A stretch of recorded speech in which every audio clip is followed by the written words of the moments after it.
tidak akan menimbulkan rasa sakit. Tapi misalkan nanti pada saat saya melakukan penekanan ada rasa sakit, jangan ditahan Pak ya, tapi disampaikan kepada saya supaya saya tahu kalau Bapak mengalami sakit di bagian tersebut. Bisa dimengerti Bapak? Ya. Sebelumnya Bapak sudah buang air kecil atau belum Pak? Oke, jadi jangan lupa, ini poin penting ya, kalau mau melakukan pemeriksaan abdomen harus menanyakan pasien sudah buang air kecil atau belum. Kalau bilang sudah, atau terakhir buang air kecil kapan Pak? Nah kalau dia bilangnya seumpamanya tadi pagi sebelum makan atau apa, itu disuruh buang air kecil dulu, karena nanti kita akan menekan-tekan perut pasien, apalagi di bagian hipogastrik. Nanti kalau dia belum buang air kecil pas ditekan sakit ya, jadi harus buang air kecil dulu. Setelah itu kita sampaikan, sebelum kita memulai pemeriksaan kita baca bismillah bersama-sama dulu ya Pak ya. Bismillahirrahmanirrahim. Segala bentuk privasi akan kami jaga, ditutup tirainya. Kemudian ditawarkan ke pasien ya, untuk perutnya bisa dibuka bajunya, kemudian mau dibuka sendiri atau dibantu dibukakan. Kemudian kita mulai di bagian perut itu ini ya, jadi 4 kuadran ini garis tengahnya itu ada di bagian besar. Jadi ada kuadran kanan atas ini ya batasnya. Jadi ini ada kuadran kanan atas, kuadran ya, kanan atas, kiri atas, kemudian kiri bawah dan kanan bawah. Kemudian perut dibagi menjadi 9 regio. Ada hipokondrium kanan, hipokondrium kiri, kemudian ada epigastrik, di bawahnya ada umbilikus. Jadi umbilikus itu pusar ya. Jangan sampai, karena kemarin banyak mahasiswa itu yang asal nunjuk kemudian umbilikusnya jadi di sini. Jadi hipokondrium kanan, hipokondrium kiri, jadi salah ya, harus benar. Umbilikusnya ada di sini, kemudian di sini ada lumbar kanan, lumbar kiri, kemudian ada hipogastrik. Hipogastrik itu di bagian bawah sini ya.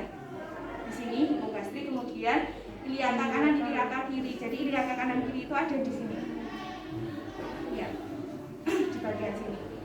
Nah, kemudian kita mulai melakukan inspeksi. Nah, inspeksi ini kita lihat ya, apakah pada saat pasien bernafas itu kita lihat pada saat dia mengembang menepis, perutnya di 4 kuadran itu dia simetris atau tidak. Misalkan ada benjolan, ada tumor, ada pembesaran, ada bengkak, itu kan kalau dia bernafas pasti 4 kuadrannya tidak akan simetris ya. Misalkan ada tumor di bagian sini, pasti di bagian sini nanti dia akan lebih akan lebih menonjol dibandingkan 3 kuadran yang lain. Jadi dilihat itu. Kemudian dilihat untuk warnanya, apakah ada lebam tidak, ada lecet atau tidak ya. Terus merata tidak warna kulitnya. Setelah itu kita lihat juga untuk pertumbuhan rambutnya, apakah merata atau tidak. Biasanya ada di bagian lineanya, di bagian garis tengah itu rambutnya pertumbuhannya baik atau tidak. Setelah inspeksi, kemudian tahap selanjutnya auskultasi. Auskultasi kita lakukan di 5 titik ya. Normal peristaltik usus berapa? 5 sampai 35 sampai 35. Jadi 5 titiknya itu ada di kuadran kanan atas, di 4 kuadran ya, 1, 2, kemudian 3, 4. 5-nya itu ada di umbilikus, agak ke bawah, serong ke kanan. Jadi ini umbilikus, diserong ke sini.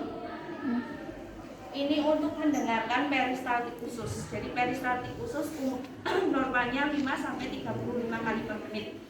Nah, apakah pada saat didengarkan ada suaranya? Jadi harusnya di 4 kuadran ini kita tidak mendengarkan suara. Tapi misalkan seperti ada suara kruyuk-kruyuk atau gemuruh air dan lain sebagainya, itu berarti tanda abnormal. Bisa jadi pasiennya mungkin di dalamnya banyak airnya, banyak cairannya gitu ya. Apalagi pasien-pasien yang diare, itu biasanya ada suaranya kalau kita dengarkan. Kemudian peristaltik usus, yang penting kalian tahu lokasinya dulu. Nanti kalian bisa mempraktekkan lebih sering pada saat di rumah sakit, karena peristaltik usus kalau kita nggak terbiasa mendengarkan biasanya nggak dengar apa-apa. Tapi nanti kalau kalian sudah sering mendengarkan, itu suaranya akan tahu, maksudnya oh pasien ini, oh ya kayak gini suaranya, kayak gitu. Itu akan terdengar ya. Jadi fungsinya peristaltik usus itu apalagi untuk penata anestesi, supaya penata itu tahu apakah obat biusnya itu sudah masih bekerja atau tidak. Jadi biasanya kalau pasien setelah selesai operasi itu kan akan ditanya ya, udah boleh makan atau belum Bu, gitu, ada yang tanya seperti itu. Nah, kalau jawabannya nunggu kentut itu sebenarnya iya betul ya, kentut itu merupakan salah satu indikasi kalau saluran gastrointestinalnya itu sudah mulai gerakan peristaltiknya sudah berjalan ya. Kan kalau dia peristaltiknya berjalan, otomatis angin yang ada di dalam akan keluar, kemudian pasiennya kentut gitu ya. Tapi nggak semua pasien itu akan kentut setelah operasi. Nah, bagaimana kita mengetahuinya? Nah, caranya dengan mengecek peristaltik usus pasien. Apakah sudah ada suara peristaltiknya atau belum? Kalau sudah, ya berarti pasien sudah boleh makan dan minum. Tapi disarankan didahului dengan minum air putih dulu supaya saluran pencernaannya nggak kaget gitu, jangan langsung makan berat. Seperti itu. Itu untuk auskultasi. Nah, setelah auskultasi kita lanjut ke perkusi. Perkusi ya. Perkusi dimulai ngeceknya dari mana? ICS 1 sampai 4. Interkostal 1 sampai 4. Interkostal 4 mulainya ya. Kira dari 1. Interkostal 1 itu mulainya dari mana sih? Dari bawah. Oke, bawah klavikula ya. Iya. Nah, jadi kemarin itu ada juga yang belum paham interkostal itu yang mana. Tahu-tahu sini 1, 2, 3, 4. Di sini 4 gitu. Bukan ya. Jadi ini ada klavikula atau tulang yang paling atas ini. Nah, bawahnya itu kan ada cegokan ya. Agak cekok ini. Nah, ini namanya interkostal 1. Kemudian tulang-tulangnya yang gini-gini itu namanya kosta ya. Jadi hitungnya 1. Ini ada kosta, sebelahnya kosta ada cekokan lagi, itu interkosta 2 ya. Kemudian ada cekokan lagi, ini ada tulang lagi, berarti itu kosta, sebelahnya kosta itu interkosta 3. Nah, dicari lagi cekokan setelahnya itu ICS 4 ya. Berarti kita mulai melakukannya dari sini, dari interkosta 4. Nah, ngetuknya di mana? Ngetuknya itu di mid clavikula. Jadi di tengah-tengah klavikula, interkosta 4. Ingat-ingat ya. Nah, dari sini kita ketuk. Suaranya akan timpani lebih keras.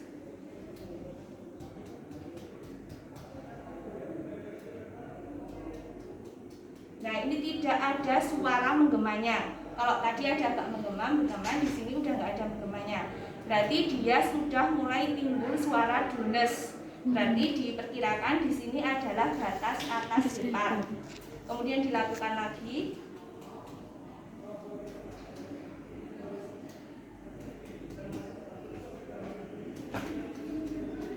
Nah, diturun sampai dunesnya itu habis. Yang penting besok, misalkan kalian, besok kan pasien saya suruh pakai baju tipis ya. Misalkan tidak terlalu terdengar suaranya, yang penting teknik kalian sudah betul.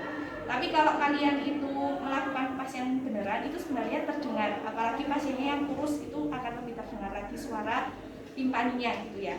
Nah, kalau di sini udah terdengar timpani lagi, berarti 1 di atasnya tadi merupakan batas bawah hepar ya.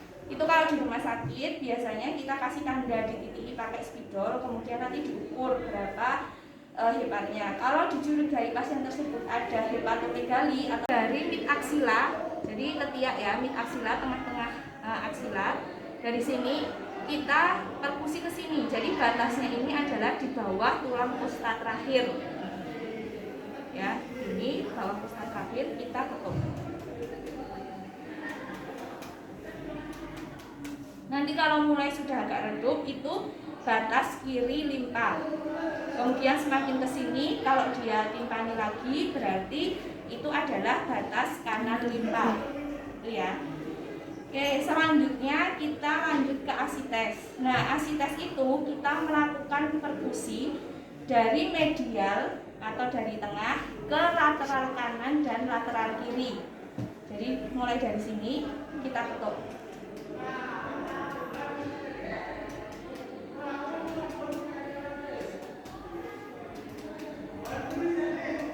Nah, ini harusnya dari atas sampai bawah suaranya sama, atau tadi sempat terdengar bunyi timpani. Nah, harusnya sampai bawah itu sama terus. Tapi kalau semakin ke bawah, semakin redup, berarti dicurigai pasien tersebut ada asites, ya.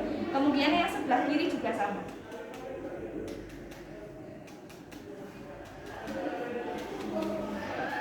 Ya, selesai. Kemudian kita lanjut ke Palpasi. Palpasi. Palpasi kita melakukan penekanan di 4 kuadran. 1. Kalau sakit nanti beritahu ya Pak ya. 2, 3, 4. Jadi nekannya jangan cuma gini ya.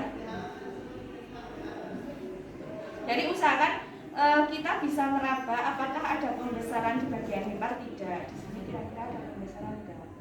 Di sini seperti apa? Di sini seperti apa? Sudah di 4 kuadran. Kemudian kita lanjut ke, terserah mau langsung ke prostat dulu boleh.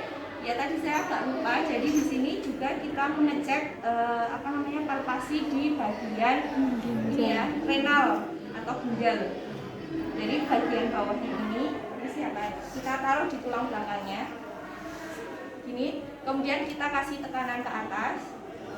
Yang bagian sini juga kita tekan, tekannya agak gini di bagian iliaka kanan ya, dan juga nanti iliaka kiri kita tekan gini.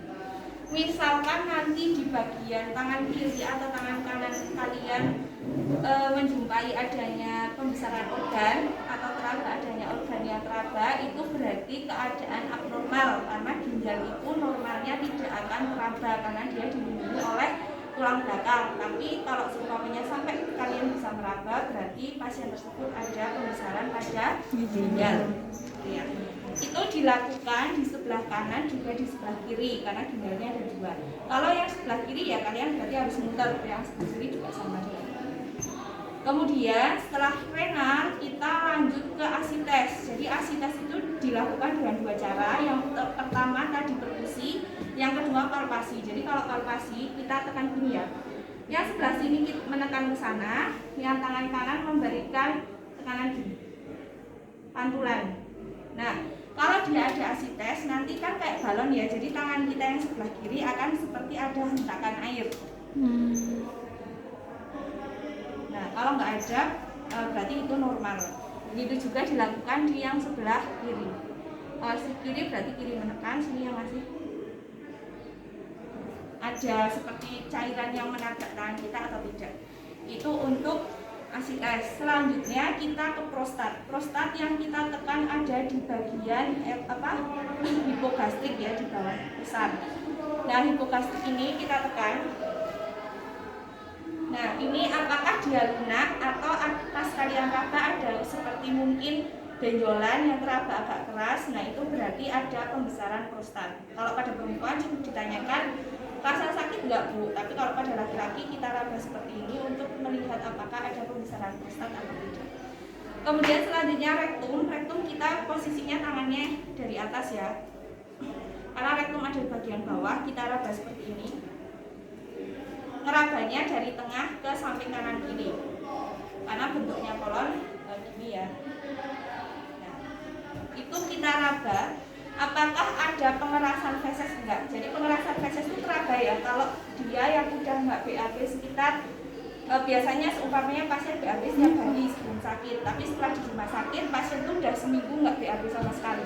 Nah, itu biasanya akan teraba fesesnya, entah itu bentuknya pengerasan memanjang atau seperti bola-bola, itu juga bisa. Nah, itu kalau sampai pasiennya teraba ada feses yang mengeras, berarti kita perlu memberikan obat laksatif atau pelancar buang air besar supaya pasiennya tidak sembelit. Nah, itu untuk palpasinya. Jadi kita sudah selesai melakukan pemeriksaan, kemudian kita tutup kembali baju pasien. Nah, setelah itu kita sampaikan hasil pemeriksaannya juga ya, seperti kalau pemeriksaan fisik yang kemarin. Jadi Pak, saya sudah selesai melakukan pemeriksaan di bagian perut Bapak. Tadi hasilnya untuk keseluruhan baik Pak, cuma tadi di sebelah kiri pada saat saya melakukan penekanan Bapak mengatakan kalau perut sebelah kiri atasnya terasa sakit ya Pak ya. Apakah sebelumnya memiliki riwayat penyakit? Tidak ya Pak ya. Sempat makannya tidak teratur? Sering. Ya, jadi itu bisa jadi apa ya? Misalkan ya, kalau yang sakit ternyata ditekan sebelah kiri sakit. Nah, itu kan sebelah kiri itu kan blaster ya. Nah, itu kita bisa menanyakan apakah dia sering telat makan, punya riwayat penyakit mah atau tidak. Kalau yang sakit ternyata di bagian kanan bawah, berarti itu bisa saja dia apendisitis ya, atau apendik usus buntunya mengalami infeksi. Itu ditanya juga udah berapa lama Pak sakitnya, apakah sudah lama, sakitnya biasanya timbul pada saat apa. Kemudian sampaikan, baik Pak, nanti saya akan sampaikan kepada dokter penanggung jawab hasil pemeriksaannya Pak ya. Kemudian nanti saya pukul 12, sekitar setengah 12 sebelum makan siang, saya akan kembali ke sini untuk memberikan obat untuk ini ya Pak ya, supaya nanti tidak terasa sakit atau perih. Nah itu nanti di obatnya bisa diminum sebelum makan. Nanti setengah jam kemudian baru boleh makan siang. Gitu ya Pak ya. Terima kasih tadi Bapak sudah bisa diajak bersama dengan baik sehingga pemeriksaan bisa berjalan dengan lancar. Sebelum saya meninggalkan ruangan, apakah ada yang ditanyakan terlebih dahulu? Sekali dari yang ditanyakan, nanti kalau Bapak membutuhkan bantuan kami bisa pencet tombol di atas bed Bapak atau keluarga Bapak bisa datang ke nas. Sebelum saya meninggalkan ruangan, kita berdoa terlebih dahulu ya Pak ya. Doa dipersilakan. Doa selesai. Saya pamit ya Pak ya. Wassalamualaikum warahmatullahi wabarakatuh.